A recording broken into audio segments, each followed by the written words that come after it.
All right, thank you to everybody who stayed along for that roller coaster of a ride there. I'm a little bit sad that we are coming to the end of our 2 days, but we do expect to finish with a bang here.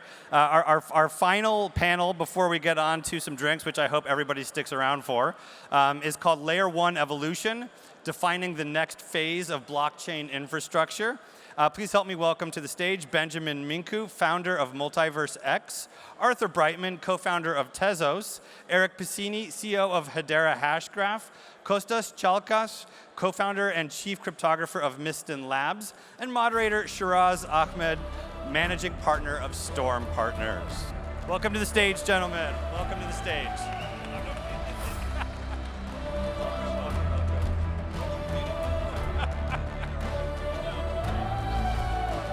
All right, fantastic.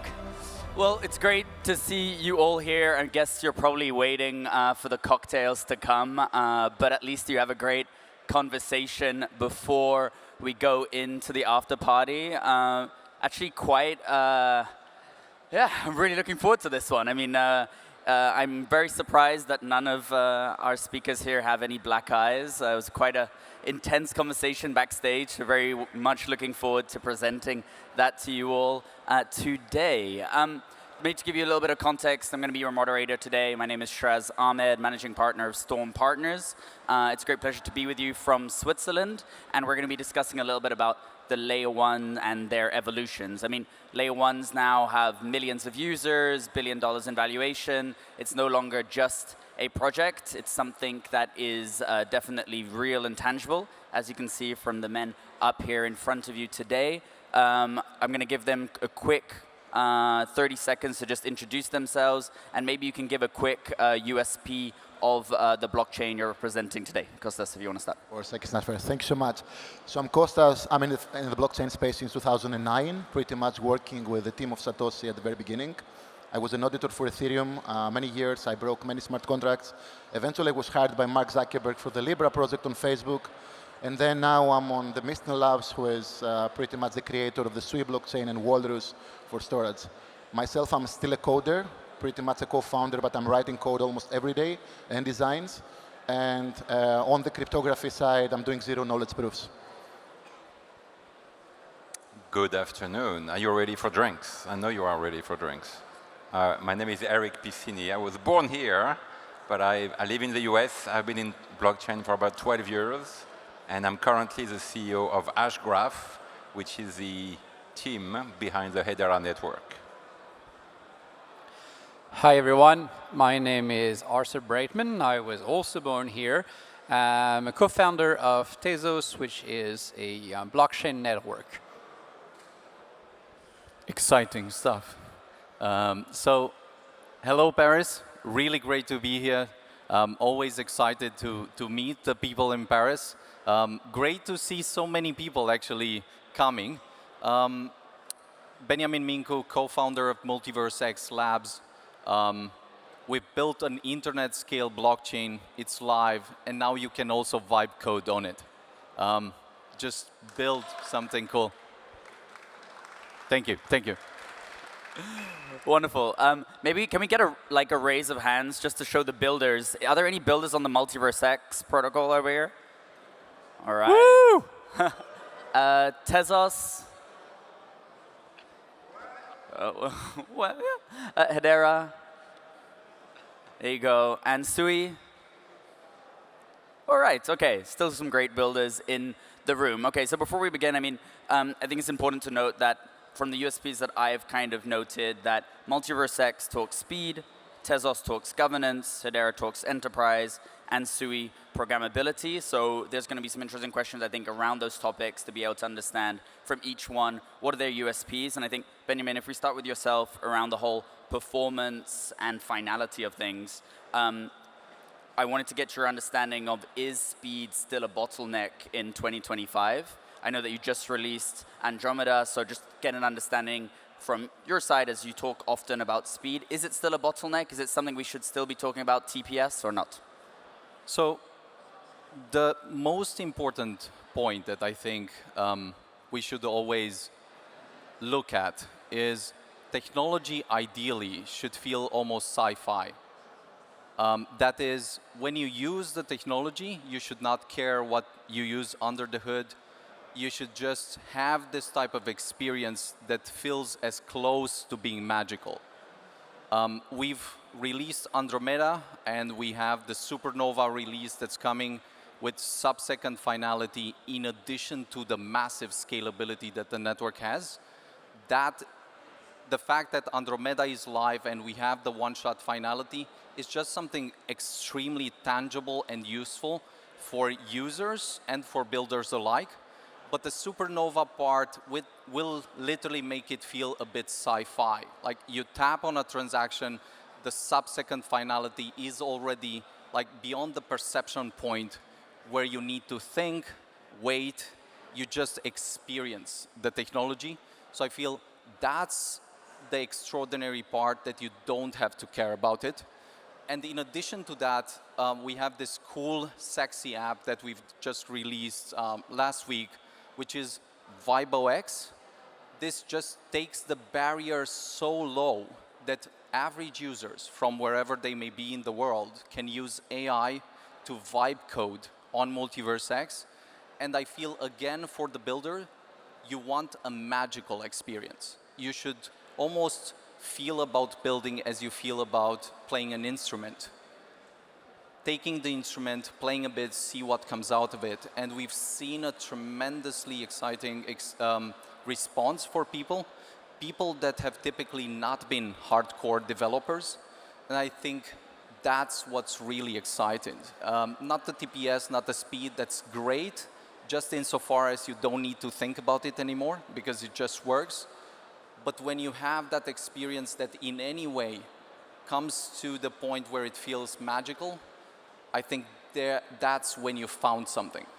Yeah, Vanessa, and I want to talk a little bit about vibe coding a little bit later, right? And understand, okay, is it just for that kind of whole demo side of things, or is there something more to it that can be created? But I love the magic feeling that you're describing. One of the reasons why I think a lot of us got involved in this space to begin with. But maybe, Kostas, if I go to yourself now, just on the same kind of line of thought that Beniamin had, right? Where SUI was designed for performance and object-oriented programming. I mean, how do you ensure speed whilst not compromising on security and or decentralization? Yeah, for us it was quite different because the company that created SUI was coming from Facebook, right? And we knew how to serve billions of users, you know how to run infrastructure. And obviously we understood that if someone can create an account in more than 5 seconds, it's game over. They will never enter the blockchain space, especially for the fast population and like TikTok and Instagram and all of this stuff. So we tried to change the narrative completely from Ethereum and from Solana and all of the rest, and we said, look, people are familiar in traditional languages like Java, JavaScript, C++ with objects, which means that on Ethereum now, for example, you have an account, you go to your balance, you see $1 million, but in SUI, you see objects. You have nodes in different pockets. So by having this, when I want to pay you some money and I want to pay Beniamin some money, I can just put my hands in 2 different pockets and pay you concurrently. And that's how you can achieve speed. And this is why you didn't change anything in the narrative, so you didn't spend any threat models on the security of your system, and that's how you can maintain it by having parallelization. This is what we did. We created everything as an object. This is by far closer to the Bitcoin than any other network, because Bitcoin is also objects. Then Ethereum came, they tried to put everything in a balance. At the same time, they're also sacrificing some speed. There are congestion points. You cannot put your hands in one pocket, all of your hands, and have the speed that you're expecting. And that's why we did it. We had to find tricks like algorithms that you can have the same speed that Web 2 has now with probably better security and transparency. And all of this came like from knowledge from Silicon Valley that we expressed into Web 3. Yeah, thank you. I love that metaphor that you kind of mentioned of you can't have your hand in multiple pockets at once. And so if we move on now, and I see, Arthur, you're eager to kind of get involved here. If we talk a little bit more and shift to governance and upgradability, right? I mean, a lot of people say that launching a protocol at the end of the day is kind of like running a marathon whilst tying your shoelace. It's not easy, but Tezos has proven that you've been upgrading on-chain since the very beginning. So maybe give us a little bit your perspective on what's the biggest lesson you've learned about a self-amending governance and that others potentially could take note of. Yeah, so at the impetus of Tezos, at the very origin, there is this idea, and it sounds obvious now. You know, you see, of course, a blockchain is going to evolve. Of course, it's going to be innovation. But in 2013, 2014, that was not obvious. People would launch a blockchain with one feature. And then we're going to say, we're going to have the blockchain that does X. We're going to have the blockchain that does Y. And of course, that doesn't work because if you're going to have to launch a new blockchain for every single innovation, you're going to kill every network effect. And at the time, there were two schools of thoughts. One school of thought that was, well, these are decentralized systems. And if we want them to stay decentralized, they have to be immutable. We can't change the rules. And then there were other people who say, we can just hard fork. We'll have rough governance, and then we'll do the hard fork. And the analysis that was made in the original position paper of Tezos is that if you go by hard fork, your governance is going to be implicit, but is going to be captured by whoever controls the default. Whoever controls the default controls your blockchain. If you upgrade Ethereum by hard fork today, you are controlled by Circle. So Circle went to IPO. Imagine Circle was bought by Ripple, right? Ripple was trying to buy Circle. If tomorrow there's a hard fork of Ethereum and Circle says, you know what, we're only going to honor USDC on this branch and not that other branch, they get to decide which is the winning branch. So you've abdicated control of your chain to one centralized actor. That's a problem. And the solution proposed by Tezos is to say, let's formalize governance. You know, yeah, governance sucks. It's bad that we need to have governance, but pretending that you can upgrade by hard fork and that somehow it sidesteps governance is wrong. You're just shoving governance in this place where you don't see it. So on Tezos, the governance is very explicit. It happens on chain. It happens by vote. It's completely decentralized, and it's happened regularly since 2018 when the chain launched. From the first upgrade, Athens, to now the latest upgrade, Rio. We went through every letters of the alphabet. It has a rapid upgrade cadence. Now, that being said, the goal is not just decentralization. Because of this focus on upgrading, it's also a chain that is easy to upgrade. And so it's always been able to stay at the forefront of innovation. Now, two of the early technological pillars of Tezos were proof of stake. Tezos is the first network to launch with actual slashable proof of stake, so where something was actually at stake. We're the first to actually do it. I remember building Tezos and people saying, proof of stake is impossible, otherwise Ethereum would have already done it. Or proof of stake is going to come in 3 months in Ethereum, so it's not worth it. Well, we actually did it. The other one was smart contract language security. It's something, you know, we introduced, for example, linear types in virtual machine, which is something that was also adopted by, you know, Aptos and Sweden, the more virtual machine. That being said, I will say that the market has demonstrated that it cares a lot more about developer experience today than it cares about security. I would still advise a bit of caution here. Vibe, I love vibe coding as much as anyone. It's really fun to build like a lot of quick weekend projects. But if you're going to deal with people's money, their systems are very, very good at doing things 90% of the way. But like those 10% could hide money-losing bugs. And if you don't control the code base, you're not going to see them. So I'm really waiting until large language models are going to be able to automatically produce verifiable code. Once they produce verifiable code, it's going to be fantastic for smart contract development. And that's why a lot of development efforts on Tezos have been focused on being able to directly use languages for which there are large corpuses, meaning JavaScript, C, all these languages, because they're going to be the ones where there's the most fluency in those models. So anyways, yes, Tezos has governance, but that governance was a seed that really allowed the network to stay on top and innovate in developer experience, scaling, and a lot of other areas. Yeah, no, greatly appreciate it. And I mean, Eric, I definitely want to hear from yourself in a bit, but as I was told in the backstage that without provocation, there is no conversation. And I feel like, Beniamin, maybe there's a bit of provocation there. I'll give you 10, 20 seconds to just respond to Arthur's comments, if you'd like. No, I would just ask him if he had any bug on the mainnet up until this point since they launched. Did you discover or have any bug on the mainnet? Of course there are bots on mainnet, yeah. Critical? Oh, bugs or bots? Bugs. Bugs, yes, yes. There's been some bugs on the mainnet. I think we had like one big critical one that needed a hard fork, and then smaller ones. Yeah. Wow. Interesting. When did you discover that? What was the situation? How did you discover the bug? Was it exploited? No, it was not exploited. It was a security researcher doing a disclosure. Interesting. And the hard fork required consensus from everyone, coordination, and so on? Yeah, absolutely. I have a post called "There Will Be Hard Forks," explaining that there's a huge difference if you have a social norm around hard forking for critical bugs as opposed to hard fork for feature changes. Once you hard fork for feature changes, it's a very slippery slope because this could affect the issuance, this could affect the functionality, this could affect many users. If you have, I would say, a clear specification of how the system is supposed to behave and you correct for that, then I think you have a very, very pragmatic reason to hard fork. It's a very different path, I would say, to governance. And I don't think, for example, to take the example of Circle again, if tomorrow there's a critical bug on Ethereum and Ethereum hard forks, Circle will not be in a position of saying, no, we want to stick with a branch that has a critical bug. So the problem doesn't really exist for those. I think that makes a lot of sense, yeah. No, thank you for that. Eric, so to your point, and I mean, governance is it's a very tricky, very big word because governance can mean a lot of things. And I mean, for yourself, of course, within Hashgraph, but let's talk about the blockchain Hedera here for a second, right? I mean, you're one of the only, or one of the most prominent blockchains that's working with real-world enterprises and like the larger ones.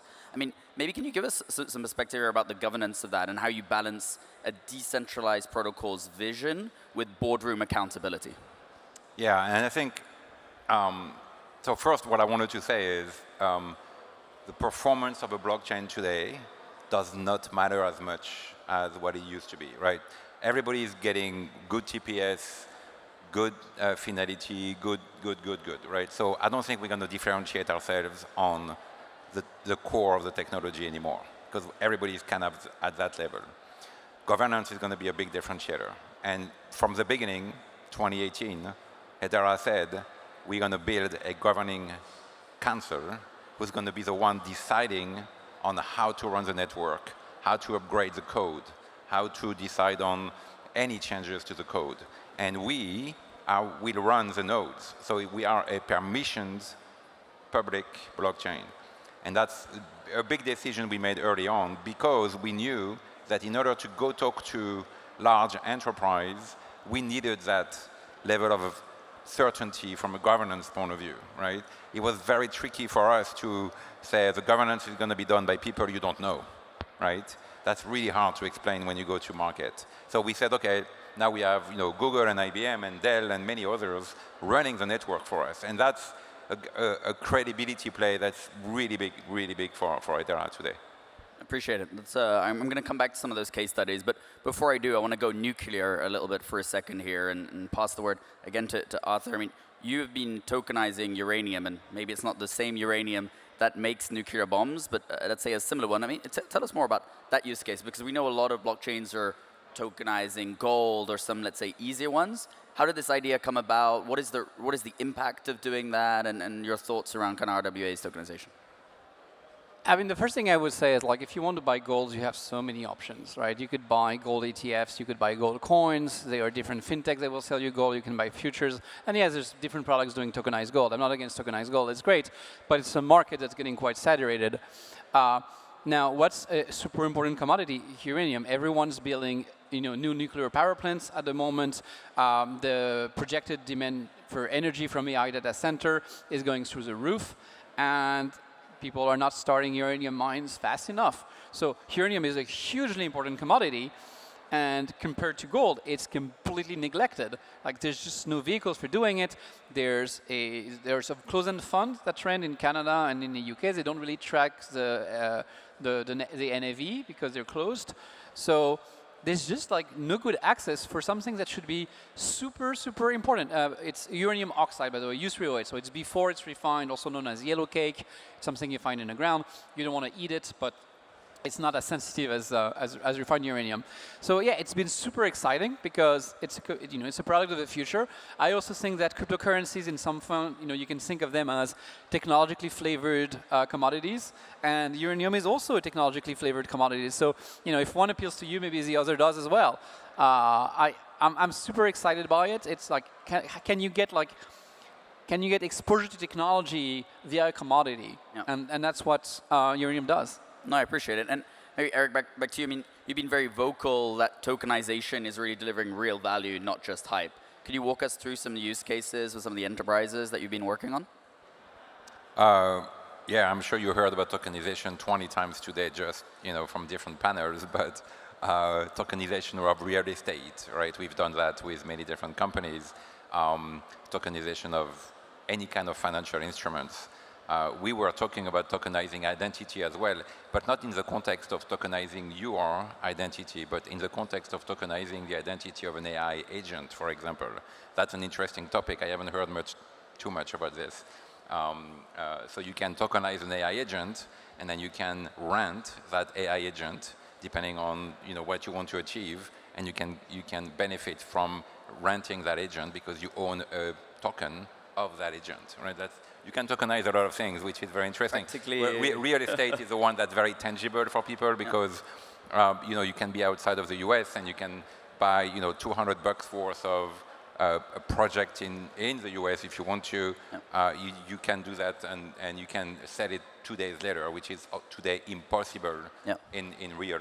I appreciate it. And if we stay a little bit on Kostas here, the topic of real-world adoption. I know that you've been working with the Athens Stock Exchange, if I'm not mistaken, and be going that extra mile, zero-knowledge proof on the order book, if I'm not mistaken. I mean, that sounds rather techy, rather advanced as well. I mean, can you talk us through that use case, if that sounds relevant? Of course. So one of the problems now that many European countries are facing is Revolut. Revolut is killing the small countries. Now, for example, Greece. Imagine a small country with all of the debt and everything. You can buy with all of the application with a single click, Apple, Google, Microsoft, all of the stocks, all of the shares you can imagine in the world. Who is going to buy a Greek stock? There is no way. The new generation will never do it anymore. So they had to find a new solution, right? And the only solution at the moment with audience is people with a wallet in crypto. Because generally they are spenders. These people are doing trading already, so it's very, very strong on DeFi. We know that. And then eventually they had to decide, look, either we stay traditional, only KYC people in Greece can buy stocks, or we go into a blockchain mode. We're tokenizing the KYC, of course, of the identities of the users, but at the same time, someone with their wallet can buy a Greek stock in a single click. And this changes the narrative and gives them some extra life for the next 10, 15 years, because otherwise they will die off because of Revolut. This is the whole idea. And then we decided even with the Greek government for some other things, like they're trying to tokenize agriculture itself. And now we have a new museum and some vineyards that they're saying, look, if you want to have high quality, and then you go against Italians or against French, you need to have some transparency from the crop, from the grape, into your wine that you're drinking. And then we said, okay, now the most difficult part in my life, do you know what it is? Convincing people at the government that blockchain is not just trading Bitcoin. They don't understand it. And some people even feel that mining is people have to dig, like to find Bitcoin on the ground, right? And then you have to go with real applications and explain, look, blockchain is a global database for transparency, and it's also giving you access to many people who are gamers, who are traders, to do your stuff as a country now in a digital world for the new generation. And that's why the Greek stock market decided, look, we have to take a bet. We cannot stay with the paperwork of institutional investors and so on. Tokenize the stocks into a blockchain. Let's go with SUI. Hey, sorry, did you say tokenize a country? Tokenizing the stock exchange of a country. Oh, okay. I thought you said the country itself. I'm like, no. I think that's for next year's panel.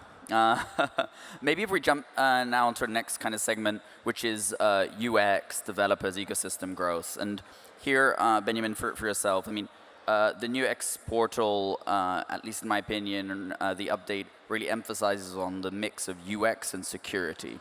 I mean, how important is user experience and this kind of type of design in onboarding the next billion users?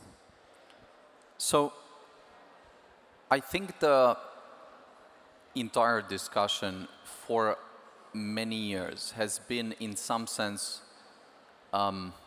misguided. What do I mean by that? I think solving for security at first is crucial and it's foundational. If you don't have security, of course you don't have anything. But in some sense, solving the security problem for a network is much simpler than solving the UX problem. Because UX requires a completely different mindset when you have early adopters, when you have early majority, and when you want to penetrate the mass market.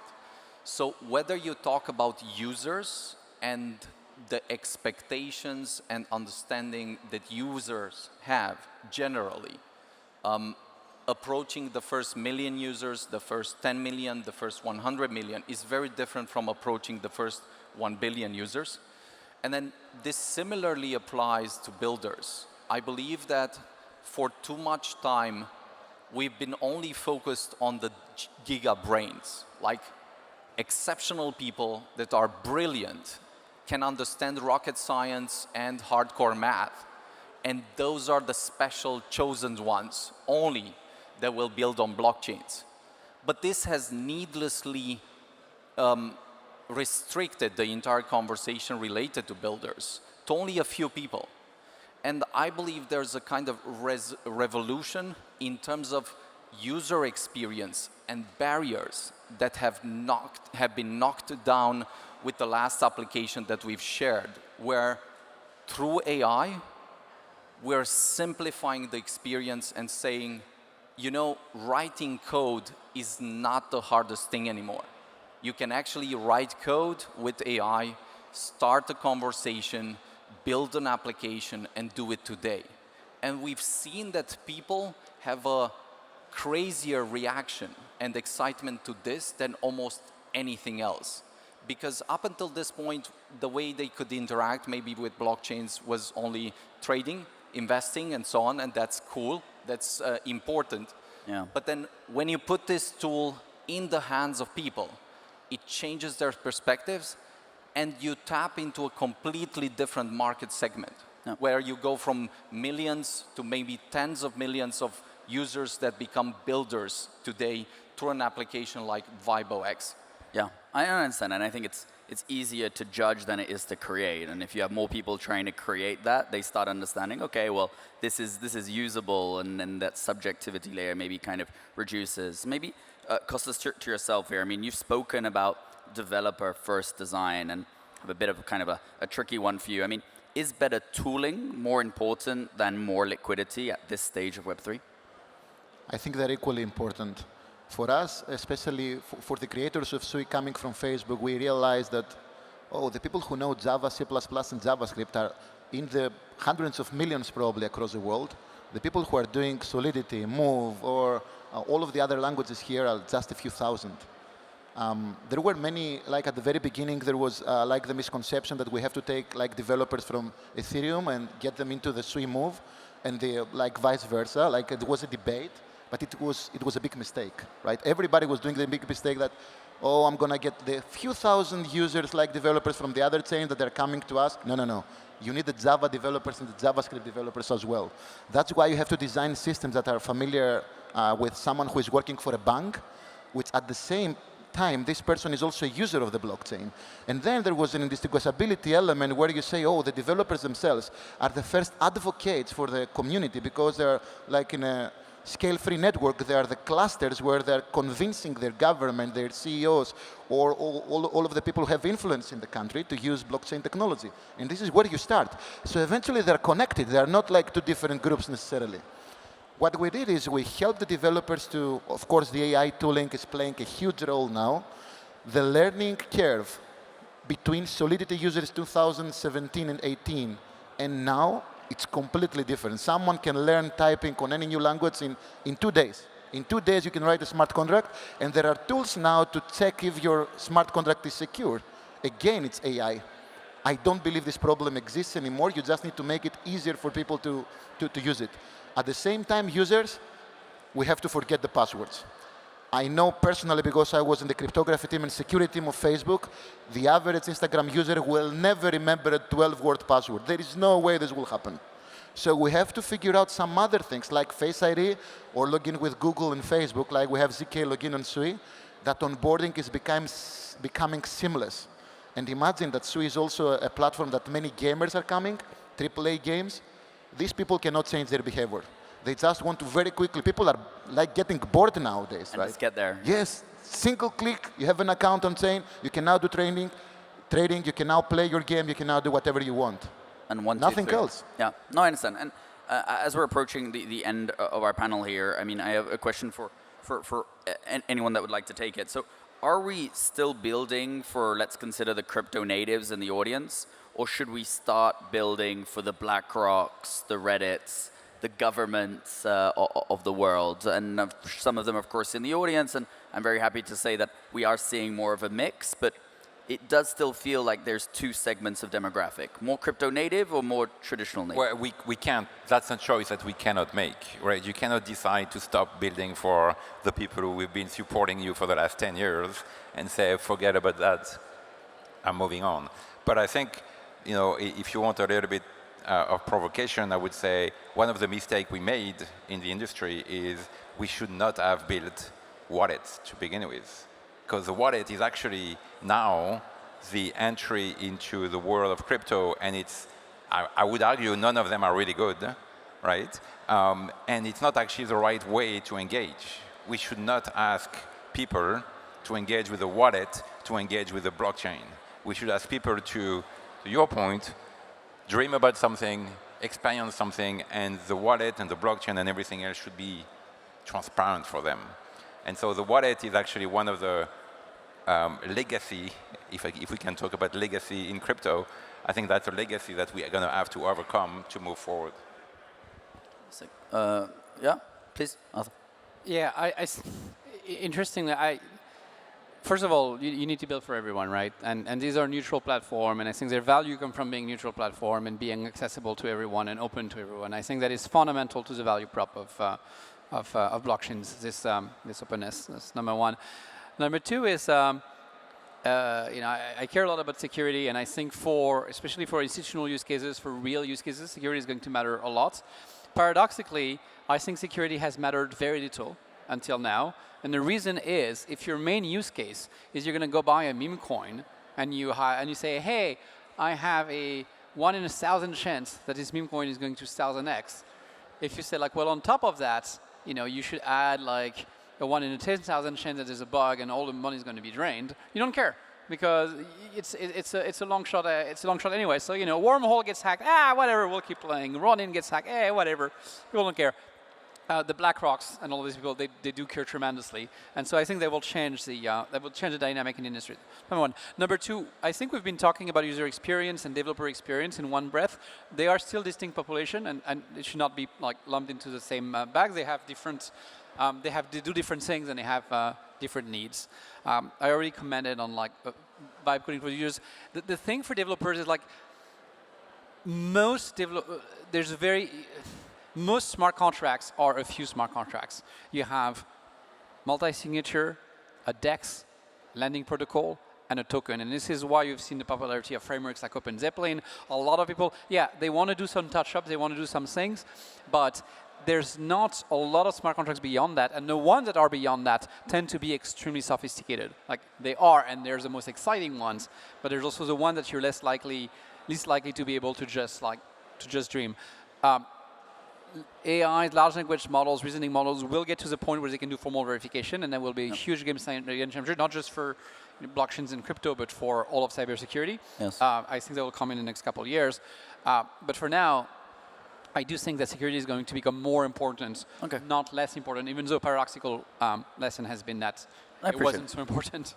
And I know, I can see, Beniamin, you want to jump in. I just want to give a follow-on to you as well, because we haven't spoken about it at all. We've just spoken really about the tech and the users. But does location matter? We've had personal conversations about America. A lot of people are as well. Is location, 100%. country a thing as well? So please, I'm wondering what you're going to ask, but the answer is 100%. No, I would say something crazy first.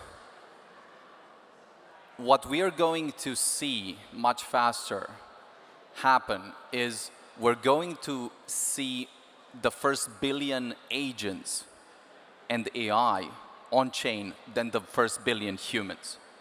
And understanding this very simple and crazy initially idea makes it very clear that the user experience needs to be different, the performance needs to be different, the security needs to be different.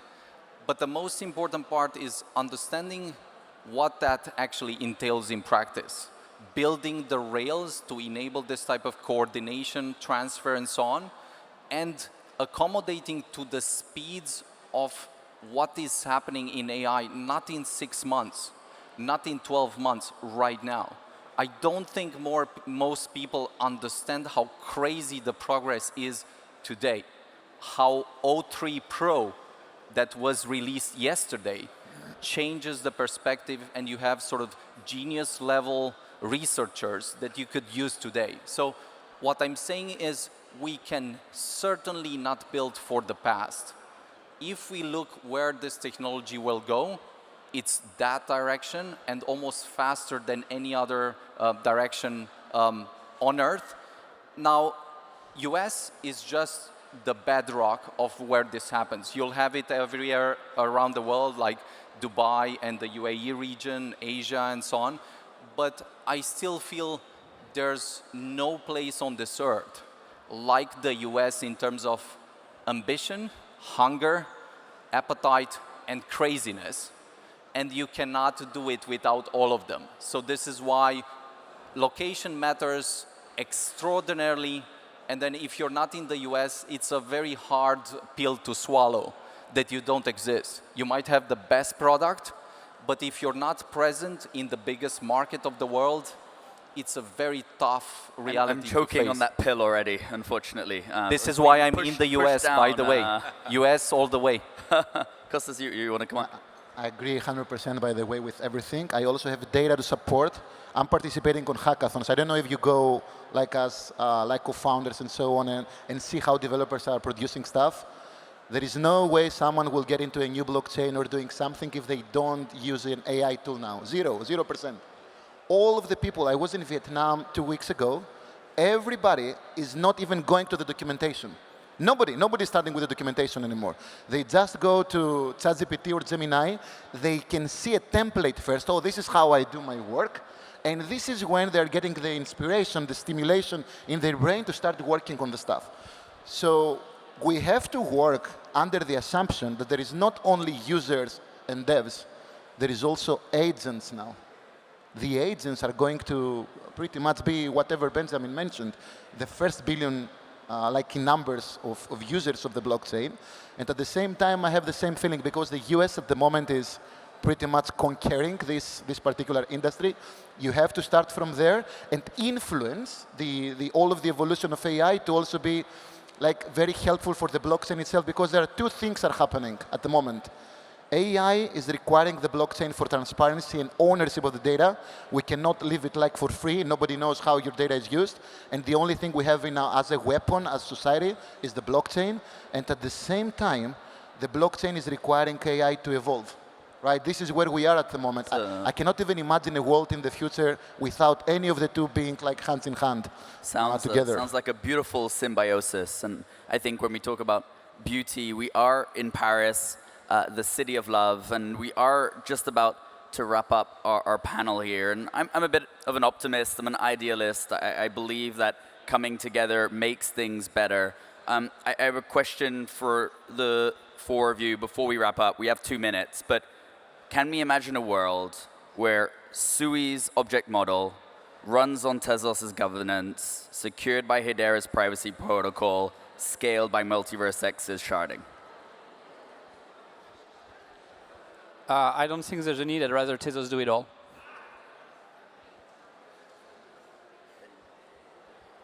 I believe bridging will be a thing. I have a feeling that some niche markets will be occupied by a particular blockchain just because you have some expertise.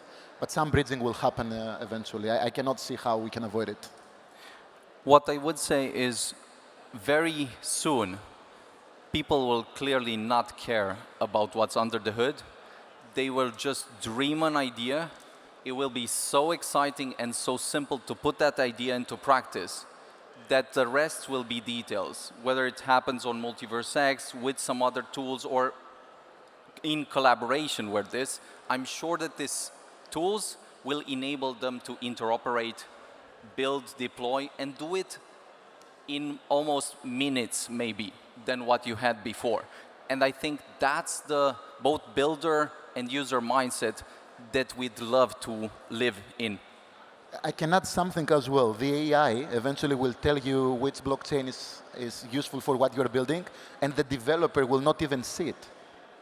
Right? You want something on chain, the AI will tell you use this for that, use the other thing for UX, and so on. It will be hidden. There's just one thing I'd like to say about AI because it's important. And I used to be a research engineer at Waymo, working on self-driving car. I do have a background there. I think it's undoubtedly there's massive development happening in the field. And it's moving very quickly. OS3 Pro very impressive. There's obviously enormous potential there, and yes, there's some intersection with the blockchain industry. However, I would say for the longest time, the marketing angle of the blockchain industry is like, look, we're exciting new tech, and at the end of the day, it is accounting software, right? Accounting is super important, but blockchains are accounting software. And now that there's a technology that's, I love blockchains, I love Tezos, but yes, there's a lot more that will come out of AI than will come out of blockchains, obviously. And I would say maybe 15-20% of what people talk about in AI and blockchain space is real stuff, and 80 or maybe 90% is riding coattails. 80-90% is like, shit, we were the hot thing in 2021. Look, we're relevant. It was the same thing with Metaverse when Facebook was trying to do Metaverse. Like, oh yeah, blockchain for Metaverse, of course. We're going to create this whole 3D environment. But wait, how will we track who owns what? Oh, we'll use a blockchain. That's a critical component. No, the critical component is building the entire universe. Same thing. It's going to have billions of dollars being poured into models. It's like, but what will the models use to transact? It's a detail. I wish it were more important, but let's face it, the industry is talking about AI primarily as a marketing technique. I disagree, but Yes. I mean, when AI is the fastest growing market in the world, incomparable to any other market, I mean, whether that's marketing or pure revenue, I want that revenue to come from. I think, yes, please. So to answer your question, the answer is, technically, the features you mentioned, yes, they will be together into a platform and no one is going to care about who is delivering it. And if we need to ask that question again in 5 years, we are in trouble. Fantastic. Well, it feels like AI is going to make you love each other one way or another. Thank you so much for listening. I think that's a wrap. Thank you. Thank you.